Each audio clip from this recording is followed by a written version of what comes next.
जय हिंद दोस्तों। आप सभी का स्वागत है हमारे YouTube चैनल पर। मैं विशाल चौरसिया आप सभी का स्वागत करता हूं, अभिनंदन करता हूं। आशा करता हूं कि आप लोग भी स्वस्थ होंगे, मस्त होंगे। जैसे कि जो क्लास हमारा जो चल रहा था डेली, आज वहीं से फिर स्टार्ट होगा और जहां से छोड़े थे उसी के जस्ट बाद इसका जो सवाल है, जो टाइप है, जो भी टॉपिक है, वहीं से आज शुरुआत करेंगे। तो ठीक है, चलिए चलते हैं, देखते हैं क्वेश्चन क्या है। पी की आय क्यू की आय का 250% है और पी का व्यय क्यू के व्यय का 180% है। यदि पी की आय क्यू के व्यय का 400% है तो पी का बचत और क्यू का बचत का अनुपात क्रमशः है। ठीक, तो देखिए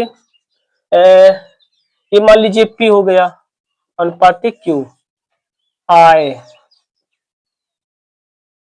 व्यय, खर्चा और बचत। ठीक, अब देखिए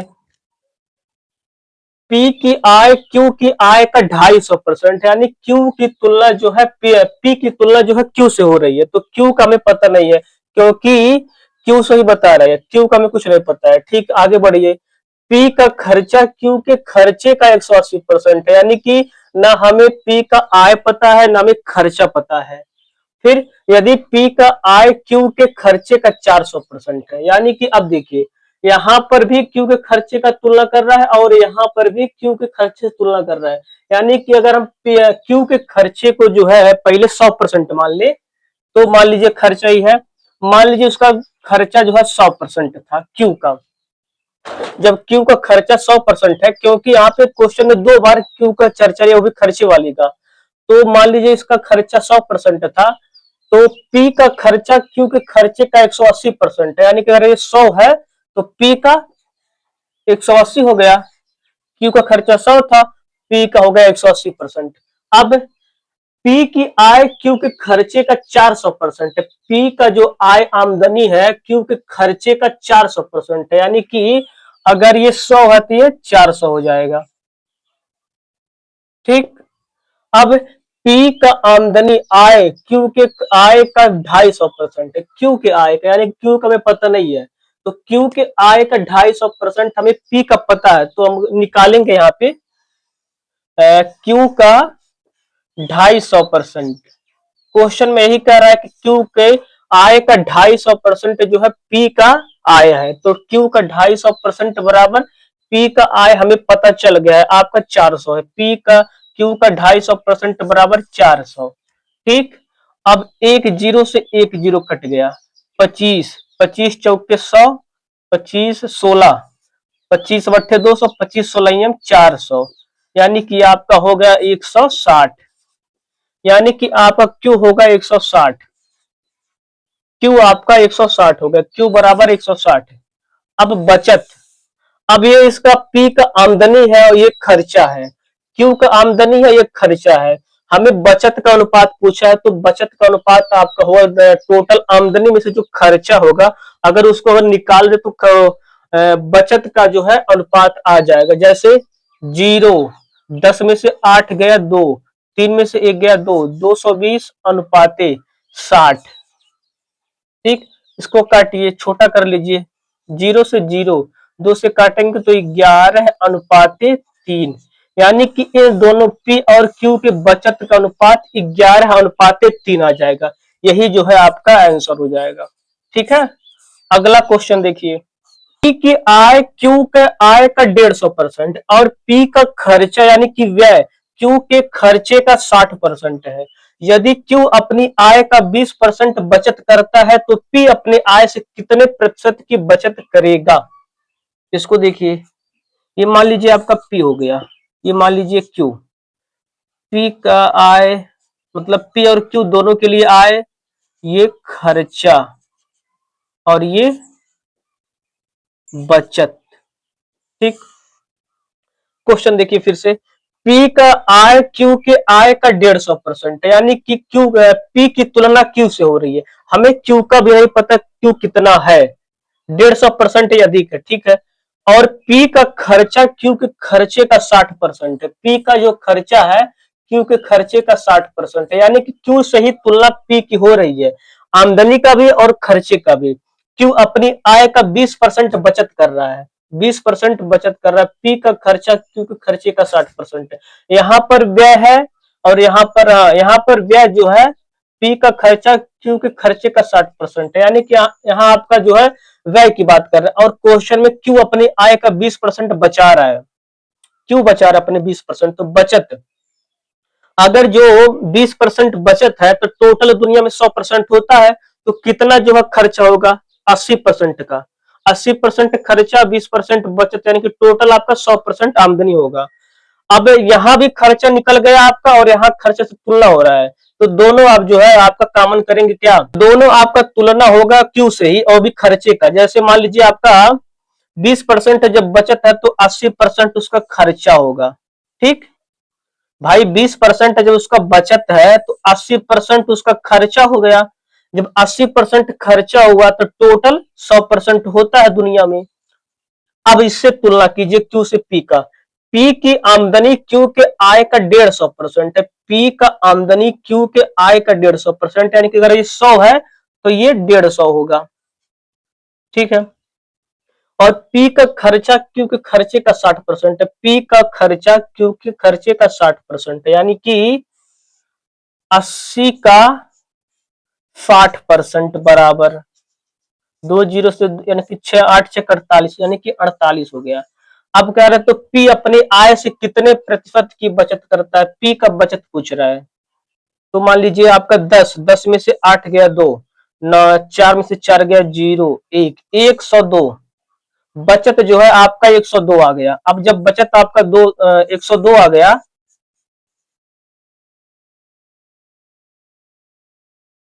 इसको लिख दें, 20 कर बराबर 48। जब बचत आपका जो दो आ गया, अब बचत 102 आ गया। हमें केवल क्यू का पूछा हो, पी का केवल पूछा, तो पी का ही केवल निकालेंगे। देखिए 102 यहां देख लीजिएगा, 102 जो है बचत आए कितने पे? टोटल 150 पे। और टोटल परसेंटेज 100% में। भाई यहाँ पे 102 का बचत आया है, आमदनी 150 था टोटल, इस और टोटल 100% में। एक जीरो से एक जीरो कट गया, 5 तिया 15, 5 दूनी 100, 3 का नम 3 और 5 दूनी 10, 3 का नम 3,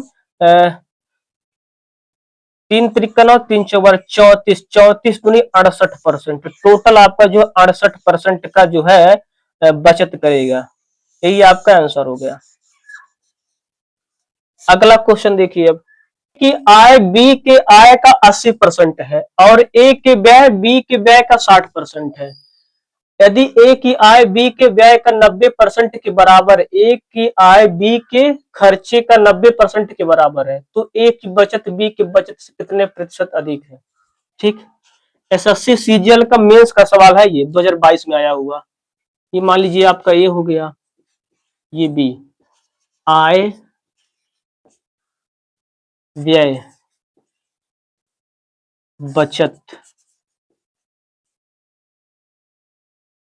अब यहाँ पर आप क्वेश्चन में देख रहे हैं जो है टोटल तुलना बी से हो रहा है, लेकिन जब तुलना हो रहा है ए की आमदनी बी की आमदनी का 80% है, बी के आमदनी का 80%, हमें बी का नहीं पता है। ठीक है। और ए का खर्चा बी के खर्चे का 60% है। ए का जो खर्चा है बी के खर्चे का 60% है, 60% है। अगर मान लीजिए खर्चे का माने 100% तो 60 ये हो जाएगा। ठीक है। यदि ए की आय, एक आमदनी बी के व्यय का 90% है, बी के व्यय का 90% है, यानी कि अगर जो हम बी का खर्चा बता रहे हैं, हाँ, अगर जो हम खर्चे को जो है ए और बी की तुलना, ए की तुलना बी से हो रही है, अगर बी की खर्चे, सॉरी, अगर बी का जो खर्चा अगर हम 100% मान लीजिए उसका खर्चा जो है बी का 100% था, तो इससे ए के आमदनी का भी तुलना हो जाएगा और ए के खर्चे के भी तुलना हो जाएगा। क्योंकि देखिए क्वेश्चन में ए की आमदनी बी के आय का 80% है, ए की आमदनी बी के आमदनी का 80% है। ठीक है। आमदनी का, अच्छा, 80% है। ठीक।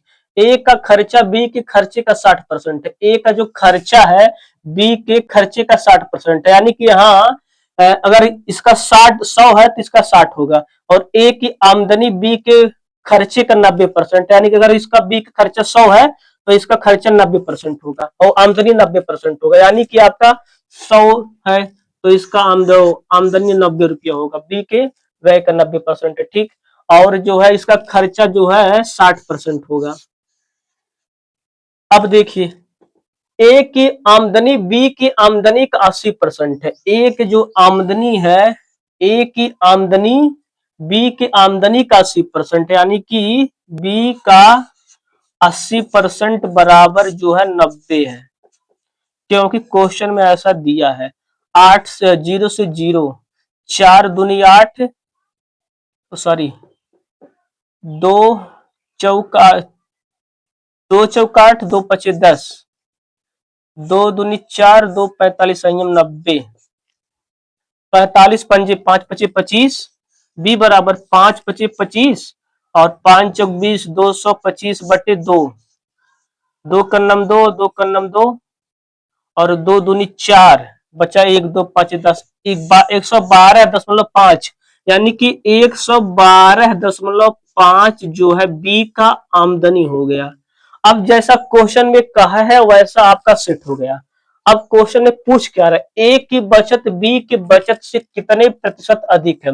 अब इन दोनों का बचत निकालिए आप, इसका 30 होगा और इसका 12.5 होगा। अब कह रहा है कि ए का जो बचत है टोटल बी की बचत से कितना परसेंटेज अधिक है। तो यहां देख लीजिए कितना अधिक है, ये 30 है, ये 12.5 है, यानी कि 12.5 और 18, 17.5, 17.5 अधिक है। बी के बचत से ए का बचत 17.5 अधिक है। 17.5 मतलब 17.5 अधिक है, कितने पे टोटल, टोटल जो है आपका 30 है, कितना है 30, 30 पे ए की बचत बी, अच्छा बी के बचत से पूछ रहा है, बी के बचत से यानी कि बी की तुलना, बी की तुलना कर रहा है ना, बी की तुलना ए की तुलना बी से कर रहा है, यानी कि 12.5 पे, 12.5 पे, हाँ ठीक है। जहां पर हमने आपको पहले बताया कि से और वाला जो सिस्टम होता है कि इतने से अधिक है या कम है, तो उसी को नीचे रखते हैं। यहाँ कह रहा है कि बी के बचत से, यानी कि बी का 12.5% है, इसके बचत से कितना अधिक, इतना अधिक कितने 12.5 से, 12.5 से अधिक है, गुणे टोटल 100% में। 0 0 तो कट ही जाएगा, 25 पंजे 125, 25 चौके 100, 5 का नंबर 5, 5 तिया 15, 5 पचे 25, 4 पचे 20 और 4 तिया 12 दो 14, यानी कि 140% अधिक है। यही आपका आंसर हो गया, ठीक। अगला क्वेश्चन देखिए, जनसंख्या पर आधारित प्रश्न। अभी तक जो है आपका वार्षिक वृद्धि वाला क्वेश्चन था, वृद्धि प्रतिशत वृद्धि या कमी वाला। अब आपका जनसंख्या पर आधारित क्वेश्चन आ गया, उसमें टाइप फर्स्ट आपका है, एक शहर की जनसंख्या में 5% की वार्षिक वृद्धि दर, 5% की वार्षिक दर से वृद्धि होती है। यदि शहर की टोटल जनसंख्या 16,000 है तो 2 वर्ष बाद जनसंख्या क्या होगा, ये पूछ रहा है। तो देखिए मेथड 1, इसको हम 2 मेथड से लगाएंगे। मेथड 1 क्या है पहले देखिए, मेथड 1 क्या आपका, वर्तमान में आपका 16,000 है, 16,000 है, जिसमें से 5% वार्षिक दर से वृद्धि हो रही है, यानी कि एक साल में 5%, फिर दूसरे साल में 5%, ऐसे ऐसे 2 साल का पूछ रहा है। 2 साल बाद अगर 5% बढ़े तो कितना जनसंख्या होगा। 16,000 टोटल था, जिसमें से 5% बढ़ा, यानी कि 105 हो गया, 105%। फिर उसी में से उसी का जो है फिर 5% बढ़ा, यानी कि फिर 105%। तो टोटल 1 2 3 जीरो काटिए, 1 2 3 जीरो, 5 दूनी 10, 5 दूनी 10, 5 का नंबर 5, 2 2 बटे 16, यानी कि आपका 8 गुणे 105 गुणे 21 बचा आपका। तो गुणा करेंगे 21 बटे 168, 168 गुणे 105, 168 गुणे 105, यहाँ पे देख लीजिए कितना होगा, 105 गुणे 168, 1 मिनट, 105 और 168, 8×5 = 40, 4 8 × 8, 6×5 = 30, 3 6 × 6, 1×5 1 0 0 1 × 1 0 4 8 3 11 5 16 6 1 7 17,640, यानी कि आपका टोटल वर्तमान जनसंख्या होगा 2 साल के बाद 17,640। यही आपका आंसर हो गया। ठीक है, अगला मेथड देखिए, इसको मिटा दीजिए, उसको आप लोग खुद गुणा भाग करिएगा अपनी कॉपी में। मेथड 2 देखिए आप, ये मेथड 1 था, रेशियो वाले मेथड। 5% बढ़ रहा है, यानी कि दुनिया में हर चीज 100% होता है, जिसमें से अगर मान लीजिए पहले 100% कोई चीज था, अब वह 5% ज्यादा हो गया, यानी कि 105 हो गया। ऐसा ऐसा कर रहा है 2 साल तक, यानी कि 2 साल बाद 1 साल का हुआ, दूसरे साल का 100 था पहले, फिर 105 हो गया, 5% बढ़ गया। अब 2 साल बाद पूछ रहा है, तो 2 बार करेंगे। तो इसको देखिए, छोटा कीजिए इसको अनुपात में आके, 20 5 विषयम 100, 5 21 संयम 105, फिर 21 और फिर 20, यानी कि 20 का वर्ग 400, 21 का वर्ग 441, 441 आपका आ गया। अब जो है, यदि शहर की जनसंख्या 16,000 है, ये आपका वर्तमान है, ये 2 साल बाद वाला है, और 400 भाग के बराबर ही वर्तमान की जनसंख्या 16,000 है, यानी कि 400 भाग बराबर 16,000,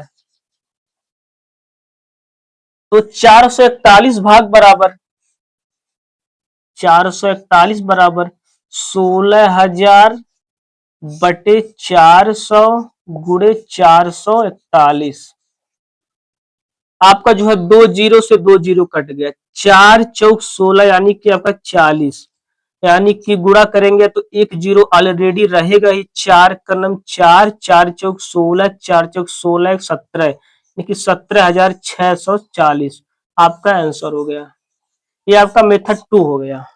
ठीक है, अगला क्वेश्चन देखिए, यदि किसी नगर में स्कूल जाने वाले बच्चों की संख्या 64,000 है, इसमें प्रतिवर्ष 10% की वृद्धि हो रही है, तो 3 वर्ष के अंत में नगर में स्कूल जाने वाले लड़कों की संख्या बताइए। अब इसको आप 2 मेथड से लगा सकते हैं, लेकिन आप खुद जो आपको अच्छा लगे मेथड, या तो फर्स्ट वाला तो सेकंड वाला, एक ही लगाना है आपको। हमने 2 मेथड बता दिया आपको, आपको जो मर्जी लगे वही जो आप लगाइए। तो हम यहाँ पे रेशियो मेथड ही लगाएंगे। देखिए, 10% की वृद्धि हो रही है 3 साल तक, टोटल 64,000 वर्तमान में है। तो मान लीजिए पहले 100 बच्चे थे, अब 110 हो गए, 10% की वृद्धि हो गया पहले साल, फिर दूसरे साल 10% की वृद्धि हो गया, 110 हुआ, फिर तीसरे साल 100 से 110 हो गया। अब देखिए, 1 zero 2 zero 3 zero, 2 zero 3 zero cut गया, 100 दहिया 1000 अनुपाति 11, 11 का क्यूब होता है आपका 1331, 1331। ठीक, 1331। अब आपका जो है वर्तमान जनसंख्या आपका 64,000 है, जो कि 1,000 के बराबर है। 3 वर्ष बाद जो आपका जो है नगर में स्कूल जाने वाले लड़कों की संख्या पूछ रहे हैं कि 1331 भाग बराबर आपका 1,000 भाग बराबर आपका 64,000 है, 1331 भाग बराबर आपका हो जाएगा 64,000 बटे 1,000 गुणे 1331। ठीक, 3 जीरो तो आपका कट गया, बचा कितना आपका 64 गुणे 1331। अब इसको गुणा करेंगे, तो यहां गुणा कर लीजिए, 1331 गुणे 64, 4 या 12, 4 या 12, 1 13, 4 कलम 4, 1 5, 6, 6 कलम 6, 6 त्रिक 18, 6 त्रिक 18, 19, 6 कलम 6, 1 7, 4 6 2 8, 8 8 3 11 9 5 14 15 85 184, यानी कि आपका आ जाएगा टोटल 85,184 संख्या टोटल हो गया। यही आपका आंसर हो गया। ठीक है, अगला क्वेश्चन देखिए। पहले 3 वर्षों के दौरान एक इलेक्ट्रॉनिक मशीन के मूल्य में 5%, 10% और 15% की कमी हुई। 3 वर्ष बाद मशीन का मूल्य कितना होगा यदि प्रारंभ मशीन का मूल्य RS 8,000 था। यानी कि एक कोई इलेक्ट्रॉनिक मशीन था, वह 8,000 का था, जिसमें से पहले साल 5% की कमी हो गया रेट में, फिर 10%, फिर 15%। अब वही कह रहा है कि जो है टोटल अब वर्तमान में उसके बाद कमी होने के बाद उसका रेट कितना होगा। तो देखिए आप, 8,000 था पहले, 8,000 पहले था, उसके बाद 5% का कमी होगा पहले साल, यानी कि 95% हुआ। उसके बाद 10% की कमी हुई, यानी कि 90% हुआ। फिर उसके बाद 15% की कमी हुई, यानी कि 85% हुआ। ये रेशियो मेथड से भी लग जाएगा, आप चाहे जो लगाइए। अब इसको काटिए, 1 0 2 0 3 0 4 0, 2 2 4 0 खत्म। आपका 5 5 4, हाँ 4 25 संयम 100 और 4 दूनी 8, 5 पचे 25 और 5 17 85, 5 का नम 5, 5 19 संयम 95, यानी कि 9 दूनी 18 गुणे 19 गुणे 17, 9 दूनी 18 बचा है, आपका 19 बचा है और आपका 17 बचा है। 7 9 63, 3 बटे 24। अब गुणा कीजिए, 18 18 नवा 162, 18 नवा 162 के दो हासिल लगा 16, 18 का नंबर 18, 18 और 16 34, 342, 342 गुणे 17। अब इसको गुणा कीजिए, 17 दूनी 34 के 4 हासिल लगा 2 3, 17 चौके 68, 68 और 3 51, 51 के 1 हासिल लगा 5, 17 पचे 85, 85 5 17, 17 के 51, 17 दूनी 34 के 4, 17 चौके 68, 3 51 के 1 हासिल लगा 3, 17 3 51, 51 3 54, 51 3 54। कोई दिक्कत तो नहीं हो रहा है यहाँ पे। मान लीजिए 4 जीरो कट गया बच्चा, ठीक है। 4 से काटे 4 25 संयम 100, 4 दूनी 8, ठीक। 5 पचे 25, 5 17 85। अच्छा अच्छा, यहाँ पे हम दोनों काट दिए हैं, केवल एक ही कटेगा।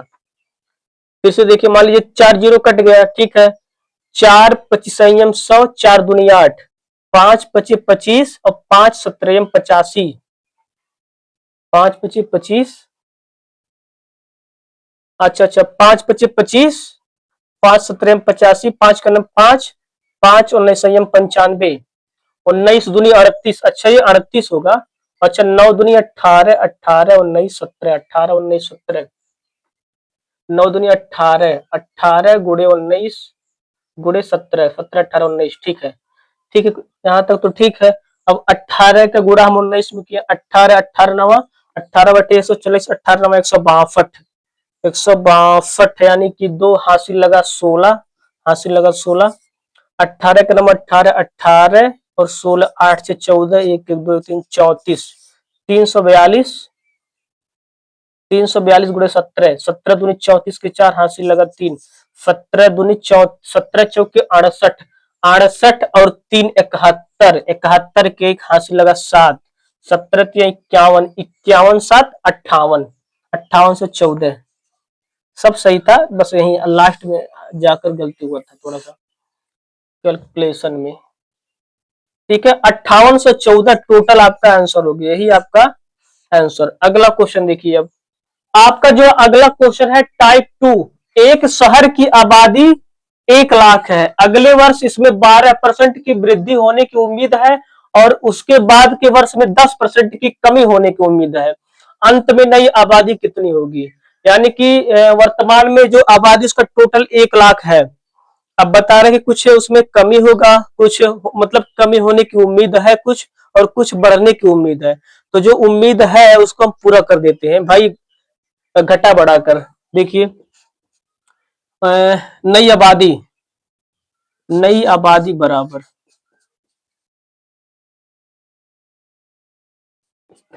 वर्तमान में 1 लाख है, इकाई, दहाई, सैकड़ा, हजार, 10,000, लाख। इसमें से पहले 12% की वृद्धि होने की उम्मीद है। यार मक्खी और परेशान करती है। यानी कि 112%। फिर उसी में जो है कह रहा है कि 10% एक वर्ष की, उसके बाद के वर्ष में 10% की जो है कमी होने की उम्मीद है। यानी कि 90% कर दीजिए। अब टोटल वृद्धि और कमी करने के बाद इस आबादी में कितने परसेंट की जो कमी या तो अधिकता होगा। अब देखिए 4 जीरो काट लीजिए, 1 2 3 4, 1 2 3 4, 4 जीरो कट गया। अब बचे कितना आपका, 2 जीरो ऑलरेडी रहेगा ही।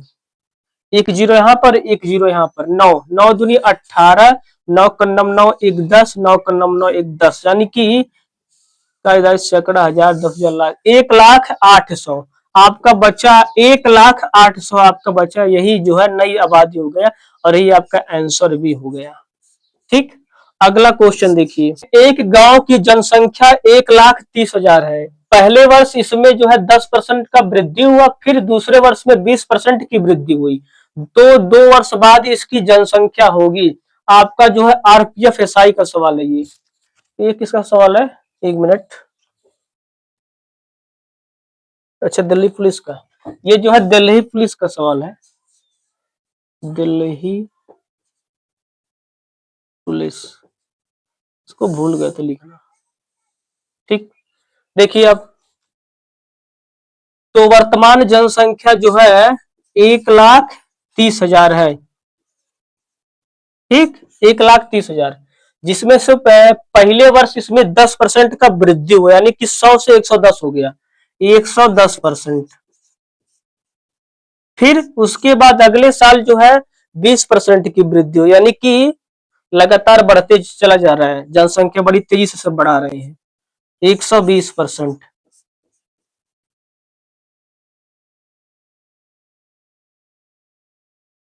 अब कह रहा है कि मतलब 2 वर्ष बाद टोटल जनसंख्या कितना हो गया, जो 10% और 20% की वृद्धि के बाद। तो पहले 4 जीरो काटिए आप, 1 2 3 4, 1 2 3 4, आपका जो है 2 जीरो तो ऑलरेडी रहेगा ही, 1 0 2 0। 11 का गुणा कीजिए, 11 तिया 33, 11 तिया 33, और 11 का नाम 11, 11 का नाम 11 3 14, 143, 143 गुणे 12। अब 2 जीरो तो रहेगा ही, 12 तिया 36, 12 चौक 48, 48 3 51, हासिल लगा 5, 12 का नाम 12 5 17, 17 1,71,600 टोटल आपका जनसंख्या यही होगा। ठीक, आज यहीं तक, और आज का ये लास्ट सवाल है, बाकी कल इसके आगे फिर कंटिन्यू होगा।